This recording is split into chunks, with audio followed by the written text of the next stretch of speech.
ভিডিওটি সম্পূর্ণ দেখার অনুরোধ রইল। বাইরে থেকে ঘরের আলো বোঝা যায়, বাতি নয়। দূর থেকে মানুষ চেনা যায়, চরিত্র নয়। একজন স্ত্রী তার স্বামীকে কিডনি দিয়ে দিতে পারে, কিন্তু দ্বিতীয়বার বিয়ে করার অনুমতি দেবে না।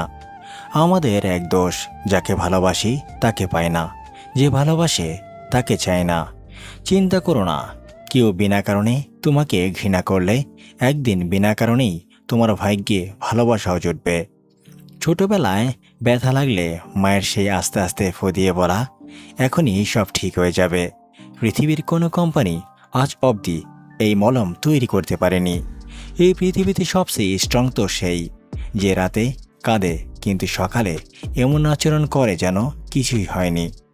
একটা নীল পাখি খুব ভালোবাসতো আর একটা নীল পাখিকে। তারা একসাথে উড়ে বেড়াতো, সীমাহীন ওই নীল আকাশে গান গাইতো।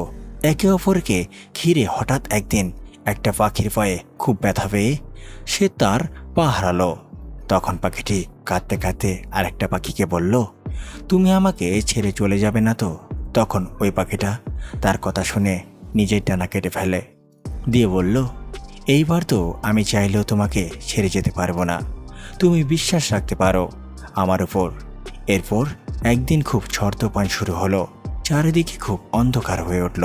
তখন পা কাটা পাখিটি ভয়ে ছটফট করতে লাগলো।